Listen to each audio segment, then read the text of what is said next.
Santa Casa e você. Apoio. Multimagem. Diagnóstico por imagem. Unilaser. Oftalmologia com reconhecimento nacional e internacional. Anjo Corpore. Instituto de Medicina Cardiovascular. CrisMed. Compromisso com a saúde. E Early Kids Healthcare. Protegemos vidas vulneráveis. A Clínica Multimagem é especializada em exames de radiologia e diagnóstico por imagem, investindo continuamente em tecnologia e trazendo constantes inovações para proporcionar à comunidade médica e seus pacientes diagnósticos ainda mais precisos. Sua nova e moderna estrutura, aliada à tecnologia de ponta, juntamente com o corpo clínico especializado, tornam a Clínica Multimagem um dos centros de diagnósticos por imagem mais avançado do estado de São Paulo. Entre em contato pelo telefone 3202-1250.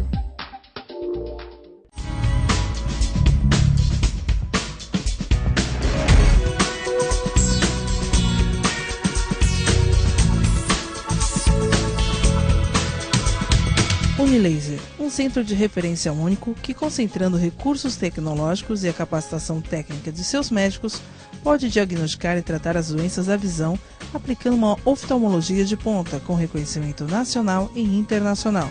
Unilaser, unidade oftalmológica de laser. A CrisMed Comercial Hospitalar orgulha-se de ser considerada uma referência no ramo médico hospitalar, atuando há mais de 20 anos no mercado, com comprometimento, competência e excelência no atendimento aos clientes. CrisMed, compromisso com a saúde. Rua São Paulo, número 13, Vila Belmiro, Santos. Acesse o site www.crismed.com.br.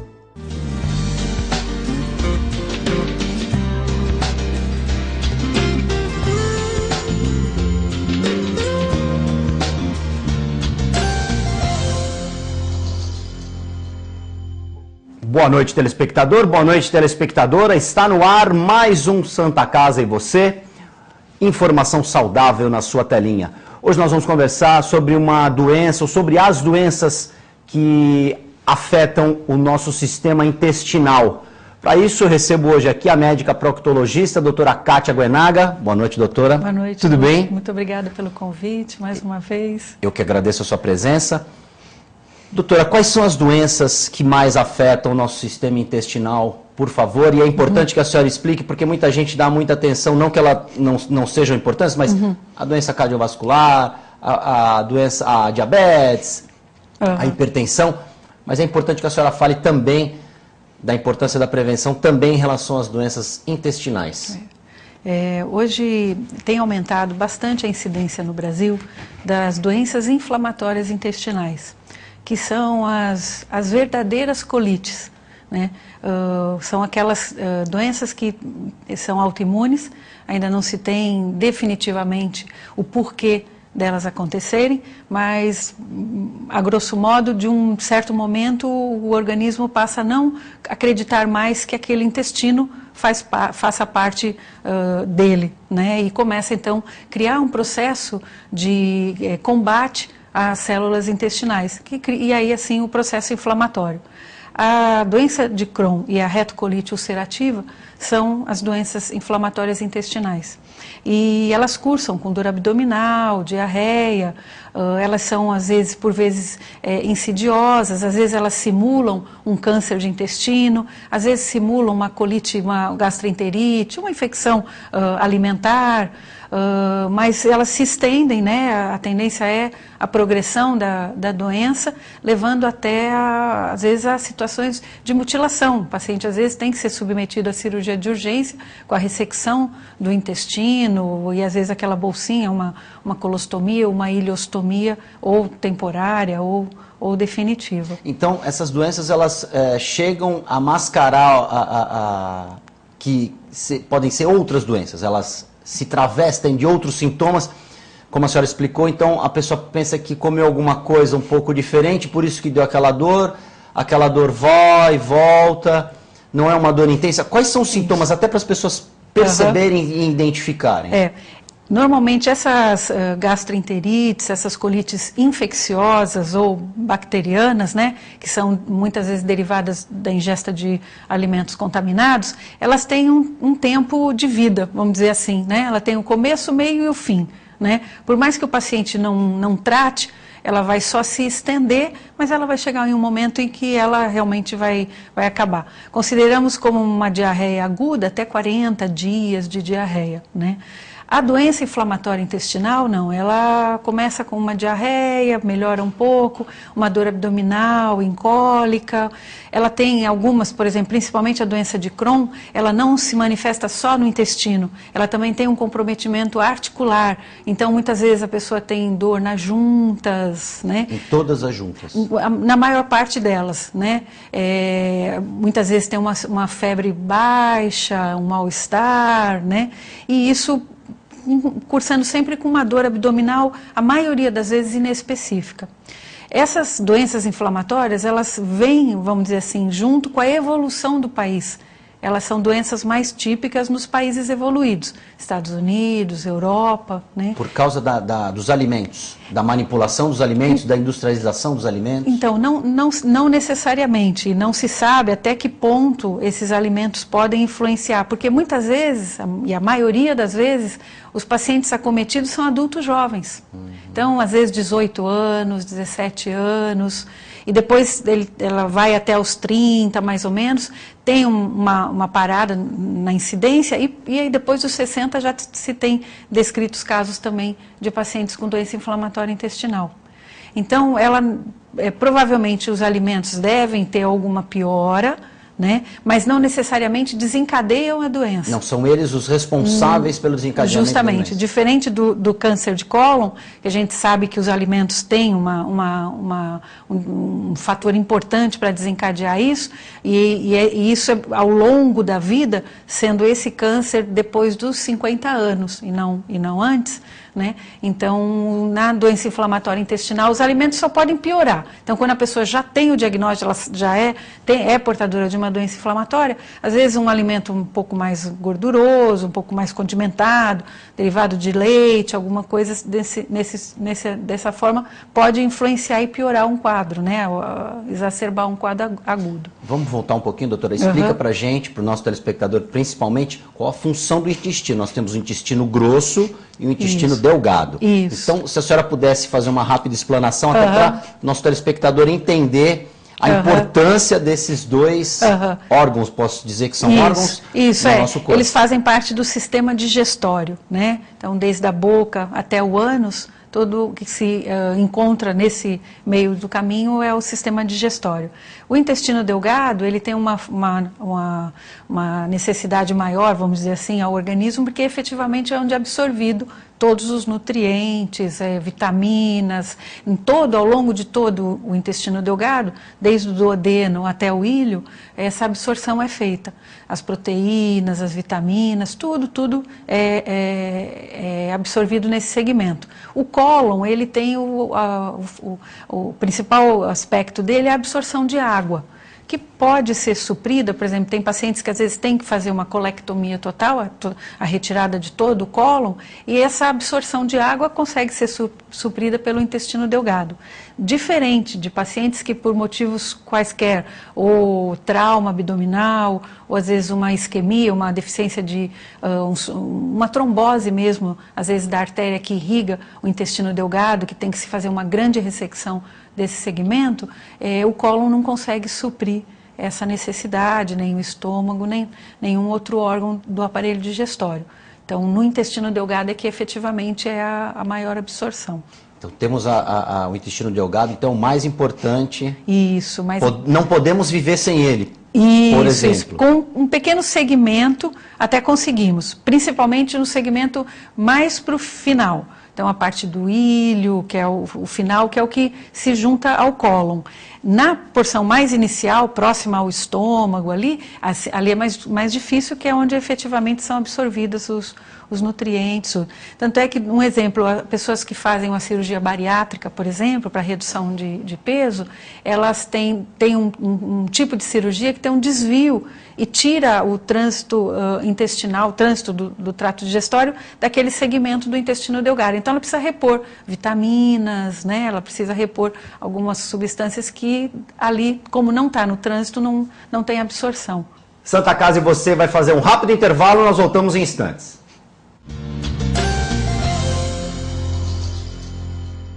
A Clínica Multiimagem é especializada em exames de radiologia e diagnóstico por imagem, investindo continuamente em tecnologia e trazendo constantes inovações para proporcionar à comunidade médica e seus pacientes diagnósticos ainda mais precisos. Sua nova e moderna estrutura, aliada à tecnologia de ponta, juntamente com o corpo clínico especializado, tornam a Clínica Multiimagem um dos centros de diagnósticos por imagem mais avançado do estado de São Paulo. Entre em contato pelo telefone 3202-1250.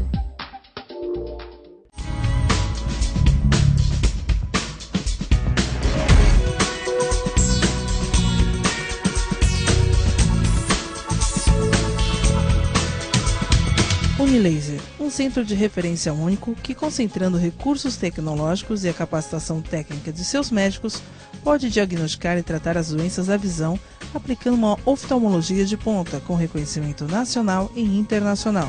Unilaser, unidade oftalmológica de laser.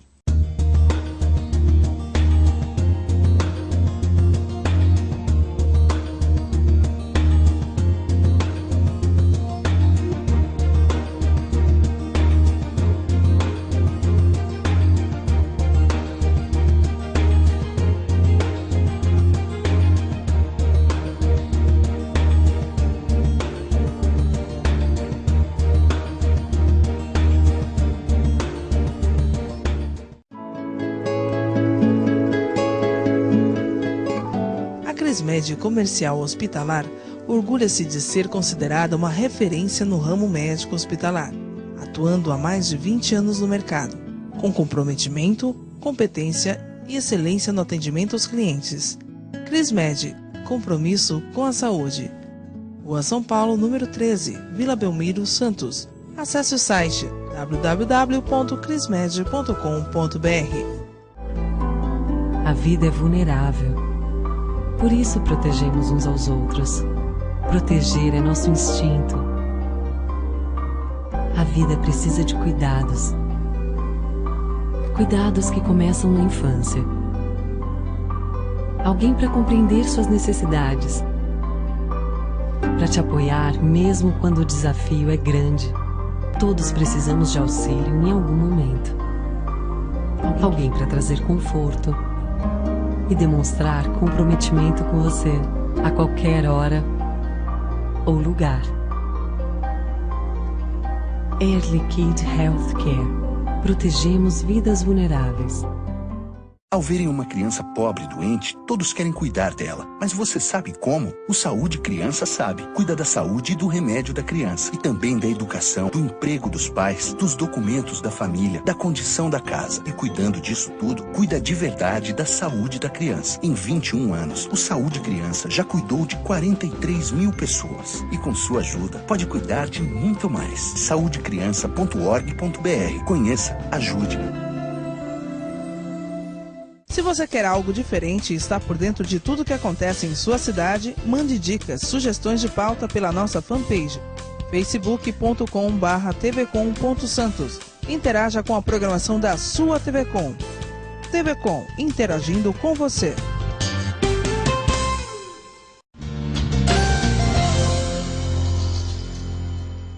Santa Casa e você já está de volta. No programa de hoje nós recebemos aqui a médica proctologista, a doutora Kátia Aguenaga, que está contando para a gente a importância da prevenção e os sintomas das doenças inflamatórias intestinais.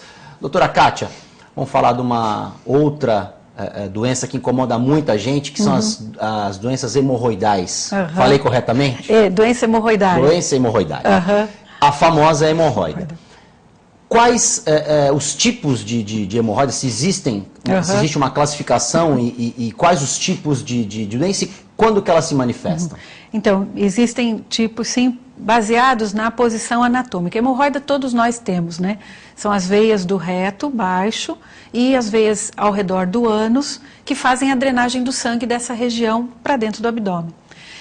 Se o paciente tem a doença hemorroidária interna, o sintoma mais frequente é o sangramento. É um sangramento indolor, né, um sangue vivo durante a evacuação e às vezes não. Às vezes se é uma mulher, na hora de urinar, pode até ter o sangramento espontâneo. A externa, ela só se manifesta quando ela complica, que é quando ela faz o que a gente chama de trombose. A veia rompe, a veia estoura, a pele segura aquele sangue e vira um coágulo, vira um sangue pisado ali. Então é quando o paciente tem dor, efetivamente, tem o desconforto. E todas as duas, tanto a externa quanto a interna, podem dar coceira. Então, muitas vezes o paciente vai no dermatologista achando que tem alguma alergia, porque externamente não tem nada, mas ele tem uma doença hemorroidária interna. E essa coceira, ela é crônica, ela é direto? Normalmente sim. A pessoa fica com aquele incômodo sempre? Isso. Ela está relacionada com o tamanho da veia. Se a veia estiver muito dilatada, a tendência é ter a coceira, porque muda o pH ali na região anal e acaba dando essa coceira. Se ele está com a doença, vamos supor assim, em remissão da crise, a tendência é ele não ter o sintoma. Essas doenças têm alguma relação, por exemplo, com roupa íntima, com a higienização da roupa íntima? Sim, bastante, né? O ideal é não usar o papel higiênico, e não só quem tem doença hemorroidária ou doença urficial, o ideal é que todos nós façamos isso. As vestes mais pesadas, mais quentes, principalmente na nossa região onde o calor é muito grande, tudo isso pode afetar. Como eu te falei, essas veias, elas estão ali. Elas fazem parte da nossa anatomia.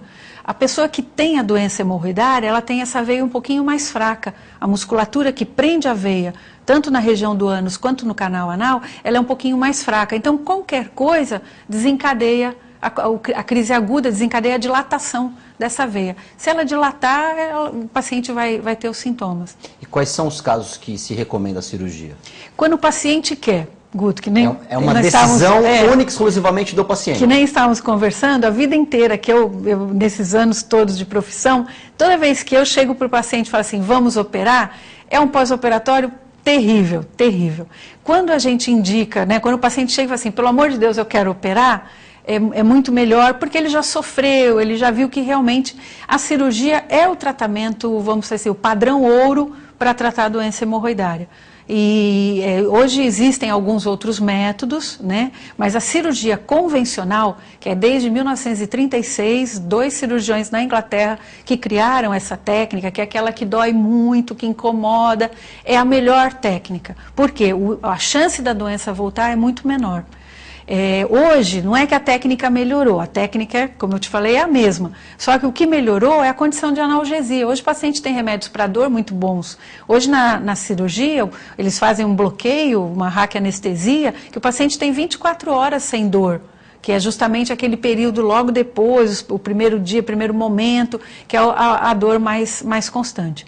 E é muito pessoal. Já operei pacientes que ficaram 3 meses sem conseguir trabalhar e operei pacientes que no dia seguinte já estavam trabalhando. E aí, falando um pouco mais dessa técnica, doutora, ela é digamos assim, uma raspagem da hemorroida externa? Seria isso? Mais ou menos isso. A gente retira a hemorroida externa. Hoje existem dois tipos de técnicas para tratar a doença. Uma que é excisional, que é essa, ou a de Ferguson, que além da gente raspar, de retirar a hemorroida interna, depois a gente fecha, né, deixa a ferida fechada, não tem vantagem uma sobre a outra, a literatura não mostra grande vantagem. E as técnicas não excisionais, que são aquelas que não cortam, que são feitas todas por dentro. Uma é com grampeador, é um grampeador mesmo, com ligas de titânio, e outra é uma ligadura dos vasos, que é uma técnica italiana, é a mais nova, com resultados bons, quando bem indicados todos os dois. E o pós-operatório, a senhora estava explicando, eu tenho até uma pergunta, porque a gente ouve falar muito que o pós-operatório da cirurgia de hemorroida, a pessoa não pode levantar a cabeça, não pode mexer a cabeça, que senão fica com uma dor intensa de cabeça aí por um bom tempo. Isso é verdade ou é lenda? Essa questão da dor está relacionada à raquianestesia. Porque toda vez que se opera a hemorroida, no Brasil e na maior parte do mundo, usa-se a raquianestesia. Antigamente, a raque era feita com uma agulha mais grossa. Então, o que a gente faz? A raque você perfura, faz o pontinho pequenininho na medula, injeta o anestésico na coluna e vai anestesiar da cintura para baixo. Hoje, as agulhas são muito mais finas, bem fininhas mesmo. Então, porque quando fura, depois o furinho fica aberto. E a tendência do líquor é sair por ali. E por isso que dá dor de cabeça quando levanta, quando se movimenta. Isso. Hoje, com a agulha bem fininha, a agulha perfura, sai e o orifício tende a fechar sozinho. E hoje a precisão está tão grande que a gente faz a anestesia só da região perineal. O paciente mexe as pernas, faz tudo tranquilo. Vai sedar realmente só aquela área que interessa. Só aquela área mesmo. E muitos serviços no Brasil é com anestesia local. Faz uma sedação, o paciente dorme um pouquinho e fazem bloqueios locais, os nervos principais que bloqueiam a região ao redor do ânus e faz-se a cirurgia dessa forma. Hoje a gente considera como uma cirurgia ambulatorial ou no máximo de hospital-dia. O paciente interna de manhã, opera, no final do dia ele é liberado para ir para casa. Então não tem aquela complexidade do passado. Não, antigamente deixava-se o doente 10 dias sem evacuar. Com a primeira evacuação, ninguém esquecia, né? Era aquela coisa dolorosa. Hoje não, hoje sabe-se que o ideal é já o paciente evacuar no pós-operatório. E aí, essa questão tem um pouco do psicológico, porque o paciente sabe que ele está operado naquela região, vai fazer força, vai evacuar. Sim. Como é que é esse trabalho? É um trabalho mais psicológico mesmo, ou existem remédios que facilitam essa... A gente conversa muito com o paciente, e até o melhor resultado de cirurgia e de dor pós-operatória é em relação ao paciente que tem uma boa evacuação. O paciente que tem uma constipação intestinal, ele tem uma chance grande da doença voltar depois da cirurgia e um pós-operatório bastante arrastado, bastante doloroso. Então, a gente, como esse fator psicológico é importante, é sempre ideal usar um regulador intestinal, um laxante suave no pós-operatório para aquele paciente que tem uma certa dificuldade, que fica com medo da dor, né? A gente costuma prescrever. Então não tem nenhum tipo de contraindicação. Até se a senhora pudesse fazer um alerta aqui para as pessoas, o ideal realmente é fazer a cirurgia. O ideal é procurar, né, o médico, né, e ver se realmente o seu grau de hemorroida é a tal ponto que atrapalha a qualidade de vida, aí o indicado é a cirurgia mesmo. Esse problema atinge mais homem, mulher? Tem criança com hemorroida, por exemplo? Não, a tendência é ser mais no adulto, mas a gente pode, por vezes, as crianças podem ter, é mais difícil, mas pode acontecer. Tanto homens quanto mulheres, um pouquinho a mais só nos homens, mas uma diferença muito pequena. E no Brasil não se tem um dado estatístico muito bom, né? A gente não tem nem estatística quase para câncer, né? Para doença benigna, menos ainda. E uma coisa que eu gostaria de falar, Guto, é assim, que existe uma confusão muito grande das pessoas em relação ao câncer e hemorroida, né? A hemorroida não tem relação nenhuma com câncer, a não ser de confusão. O paciente sangra, ele acha que é hemorroida e pode ser um câncer, ou vice-versa. Ele sangrou, ele acha que é um câncer, né, que é uma hemorroida e é um câncer. Então, acho que na vigência de um sangramento ou algum sintoma, às vezes uma pelezinha em volta do ânus, alguma coisa diferente que não tinha visto, não tinha percebido durante a higienização antes, eu acho que vale a pena procurar o proctologista para poder esclarecer. Até porque é bom que a senhora também esclareça que o sangramento, ele pode acontecer por outros fatores, né? Sim. Até umas fezes um pouco mais ressecadas. Existe aquela dificuldade para ela sair e aí tem o sangramento.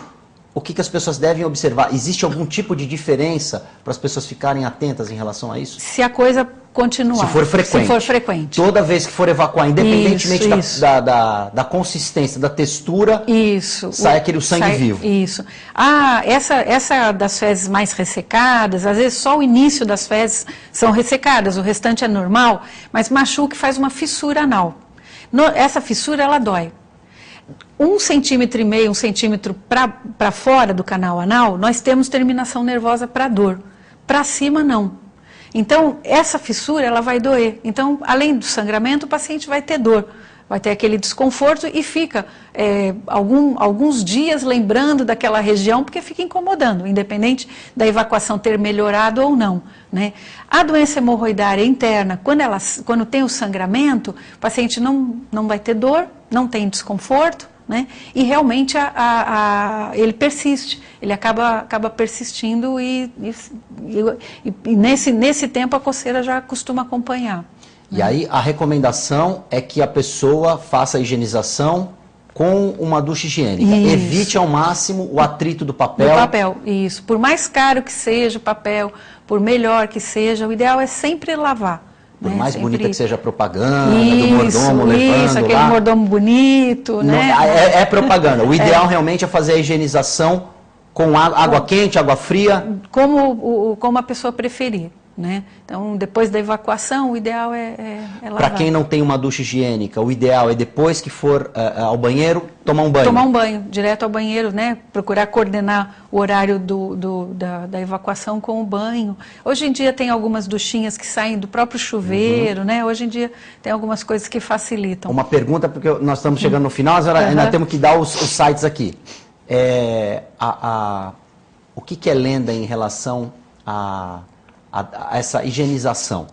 Posso fazer com papel umedecido, por exemplo, de bebê, ou não é recomendável? O ideal é que faça com água mesmo. O ideal é que faça com água. Deixar esse lencinho umedecido para quando não estiver em casa, porque às vezes algumas pessoas têm um horário de evacuação um pouquinho diferente, então aí numa emergência pode usar, mas o ideal é lavar. Dá para a gente doutrinar o nosso intestino, a gente criar horários, regular o nosso intestino? Sim.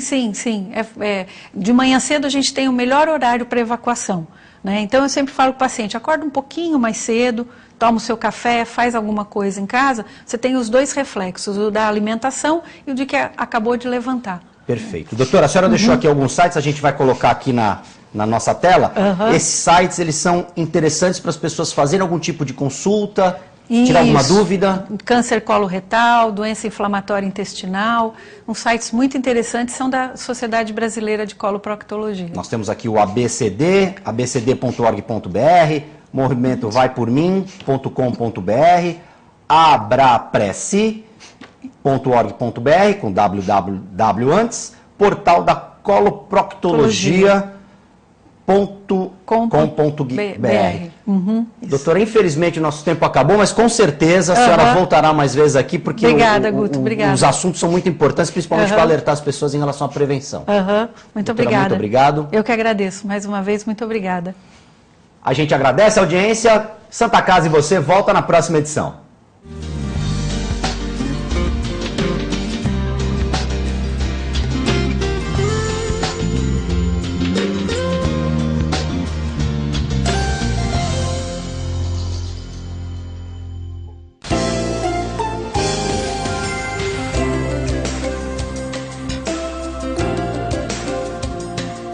Santa Casa e você.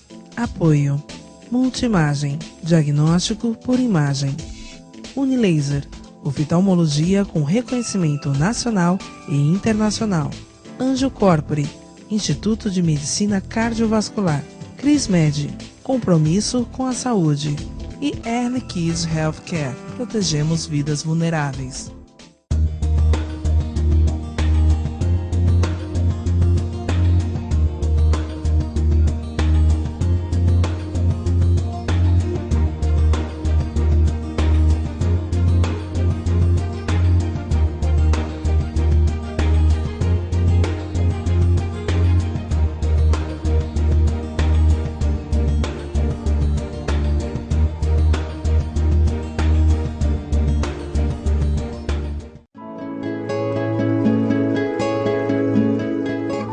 A CrisMed Comercial Hospitalar orgulha-se de ser considerada uma referência no ramo médico hospitalar, atuando há mais de 20 anos no mercado, com comprometimento, competência e excelência no atendimento aos clientes.